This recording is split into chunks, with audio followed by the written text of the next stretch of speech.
Francis Patinet, vous êtes d'accord? Il y avait une forte contestation au sein du pays contre le clan Bongo. Oui.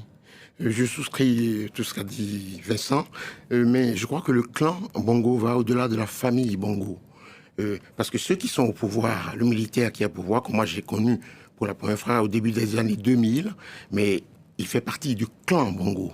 Et la plupart des 12 militaires dont on a vu le visage hier sur les 30 petites, c'est des gens, pour la plupart, des membres du clan Bongo, sans pour autant obligatoirement être membre de la famille Bongo. Donc il y a déjà une première distinction à faire. Non, mais Francis a parfaitement raison. C'est-à-dire que on va revenir après sur son profil. Juste la trajectoire de ce général Oligui.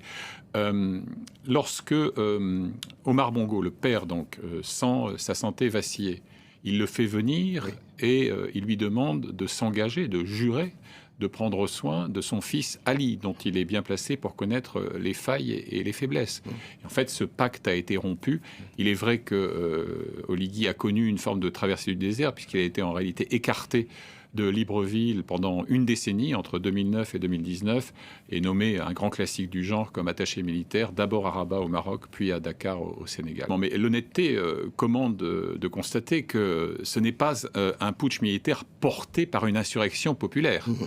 Les scènes de liesse dont on a été les témoins dans les quartiers populaires de Libreville, ou bien à Port-Gentil, donc cette ville qui a toujours été un bastion de l'opposition, elles sont consécutives à une initiative, mais une initiative qui, Francis le faisait remarquer à juste titre, se joue au fond à l'intérieur du clan. Oui. On est quand même beaucoup plus près, je dirais, des Borgia que de Che Guevara. On est beaucoup plus près d'un règlement de compte au sein du clan entre les caciques du Haut-Ogooué, cette fameuse province qui est le fief historique de la famille Bongo, que dans toute autre chose. C'est-à-dire que... Révolution de palais. Oui, révolution de palais et de caserne. C'est-à-dire que, en fait... qui peut mettre fin à la dynastie Bongo, cette révolution de palais ou de caserne. Oui, mais mon intuition, c'est que les militaires ont pris prétexte d'opérations électorales hautement douteuses, et acte 3 sous Ali Bongo, qui, selon toute vraisemblance, et si on respecte la vérité des chiffres, n'a été élu ni en 2009 ni en 2016.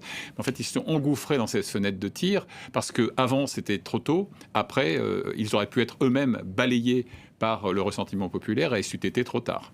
Et pour revenir, donc, qui est-il?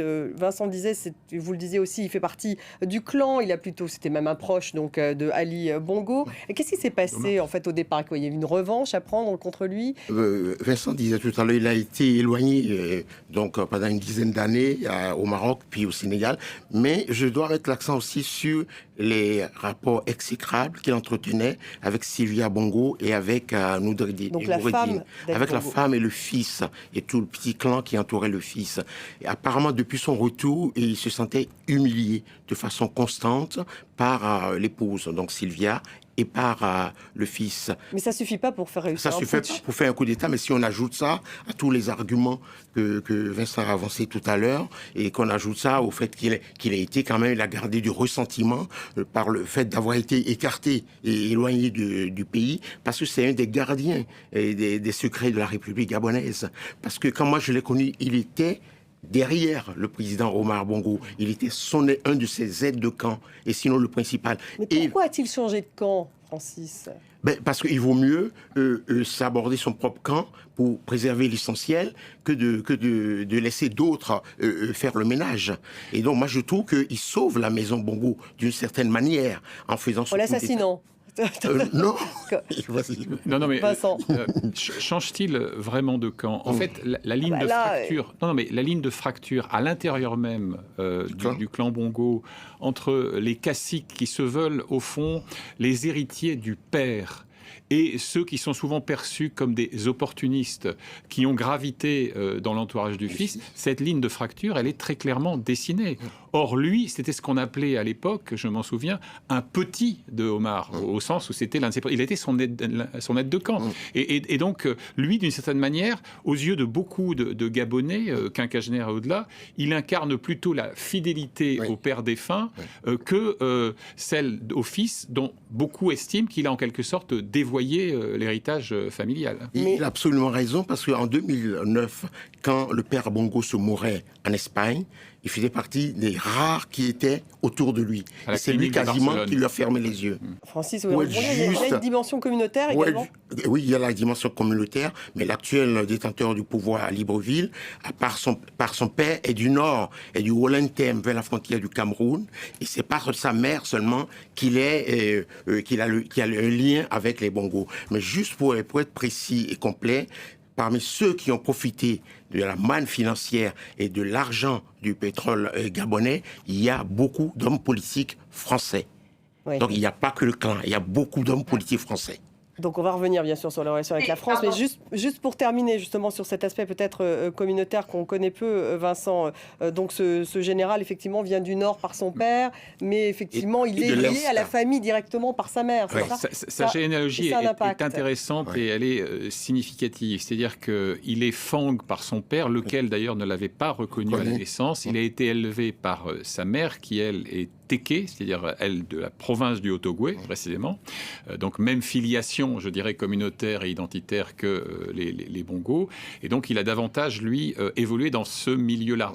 Mais au fond, cette sorte de double filiation communautaire peut être un atout, parce que les Fang ont très souvent considéré qu'ils avaient été injustement évincés au regard de leur poids démographique dans le pays, des instances de décision, mais aussi de la haute hiérarchie militaire. Le Gabon, c'est l'exemple de l'usure d'un système politique absolument dévoyé, confisqué par un clan familial. Mais figurez-vous qu'on est plus près ici des Borgia que de Che Guevara. C'est-à-dire que c'est un règlement de compte à l'intérieur du clan. Parce que la province du Haut-Ogooué, dont je parlais à l'instant, elle a aussi ses caciques qui voient d'un très mauvais œil les manœuvres orchestrées notamment par l'épouse d'Ali Bongo, Sylvia, française d'origine, Sylvia Valentin de son nom de naissance, et de leur fils Noureddine, qui est installé, qui l'était en tout cas jusque 48 heures, dans le fauteuil du successeur du dauphin virtuel. Mais pardon, et donc c'est un règlement de compte. Ça veut dire que le successeur, là, celui qu'on voit, qui a été porté en triomphe par ses troupes, Oligui Nguema, il est pareil que ceux à qui il va succéder? Il est mieux, il est moins bien, non, il est plus... Déjà il est militaire. Bon, moi je ne parle pas de jugement de valeur. Mais alors, voilà, ce qui est intéressant, si vous voulez, c'est que lorsque Omar Bongo sent que sa santé défaille, il le fait venir, parce que c'est un de ses petits, comme on dit en Afrique. Il est l'un de ses aides de camp. C'est un proche, un très proche, notamment pour des raisons familiales. Bien. Et il lui demande de jurer qu'il va protéger le fils Ali, dont le père avait toutes les raisons de connaître les failles et les faiblesses. Et il lui dit, oui, je le protégerai.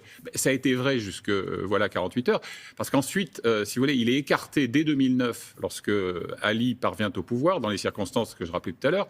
Il est écarté, on l'exfiltre comme attaché militaire, une grande tradition, à l'ambassade à Rabat, puis à Dakar, au Sénégal. Et il ne revient qu'après l'AVC qui a frappé donc Ali Bongo en 2018, et comme on l'a vu sur cette vidéo pathétique, l'a beaucoup affaibli. Et après une précédente tentative de mutinerie, d'ailleurs, qui a très vite viré au fiasco en janvier 2019. Et donc, si vous voulez, c'est vraiment un homme du sérail. Bon, simplement, il est charismatique. Qu'est-ce qu'il cherche, lui, aujourd'hui, exactement? Écoutez, le pouvoir. Le pouvoir, mais outre le pouvoir. Écoutez, la grande tradition, on pourrait rédiger un formulaire, il suffirait de changer les dates et les noms des pays. C'est qu'on vous explique qu'il faut mettre un terme à la gabegie, à la malgouvernance, etc. La corruption, que l'on va organiser une transition, dont la durée d'ailleurs jamais été définie, une transition vers des élections libres, équitables et transparentes. Bon, on verra bien. Mais là, en fait, c'est encore une fois un règlement de compte à l'intérieur d'un clan.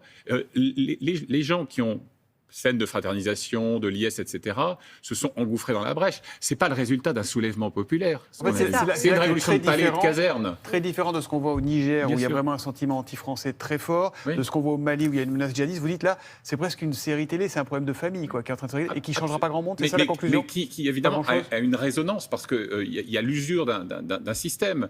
Parce que, pour une raison assez simple, c'est qu'on est quand même plus près des Borgia que de Che Guevara ou de Thomas Sankara, l'icône burkinabé tiers-mondiste. Pourquoi? C'est un règlement de compte à Hockey-Corral. C'est une affaire clanique.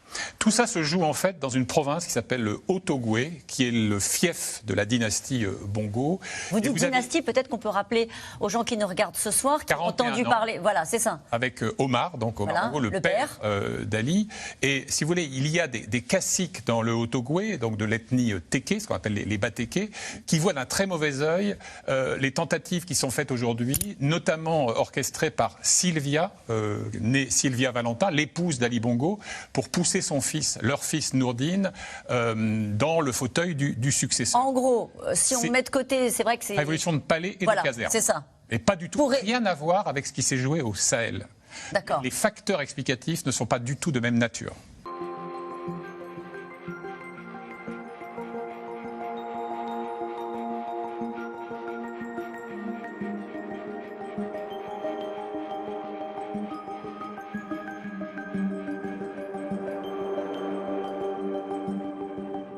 Brice est originaire de cette localité de par sa mère, qui est Téké, et Ali Bongo de par son père, Omar Bongo. Son père biologique, il est Fan d'Oyam, donc dans la région septentrionale du Gabon. On a pour habitude de l'appeler le cousin d'Ali Bongo. En réalité, sa mère est en fait la cousine de Omar Bongo. Qui est légitime pour diriger la République du Gabon ce soir, vous ou le général Brice Oligui Nguema? Alors, il faut situer les choses dans leur contexte. D'abord, ce n'est pas un coup d'État, c'est une révolution de palais. Oligui Nguema est le cousin d'Ali Bongo. Et la campagne, c'était 60 ans de Bongo, c'est trop. Les Bongo ont trouvé qu'il fallait mettre Ali Bongo de côté et poursuivre effectivement le système Bongo PDG. Et ils ont mis Oligui Nguema en avant. Derrière Oligui Nguema, nous savons qui est là.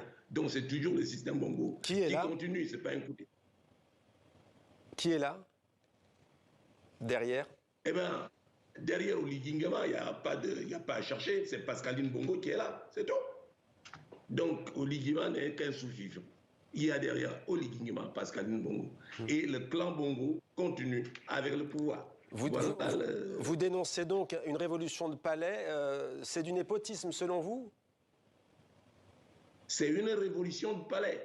Donc, il n'y a pas de coup d'État militaire. La preuve, c'est la garde prétorienne qui a fait la révolution de palais. Les autres militaires n'étaient pas associés. Donc, c'est une révolution de palais. D'autant que le coup d'État entraîne la chute du pouvoir d'Ali Bongo. Vous souhaitiez un changement de pouvoir, c'est en train d'arriver finalement. Non, ça n'entraîne pas la chute. Non. Ce n'est pas un coup d'État. C'est une révolution de palais. Oligui Nguema est le cousin d'Ali Bongo. Et derrière Oligui Nguema, il y a Pascaline Bongo. C'est l'imposture perpétuelle.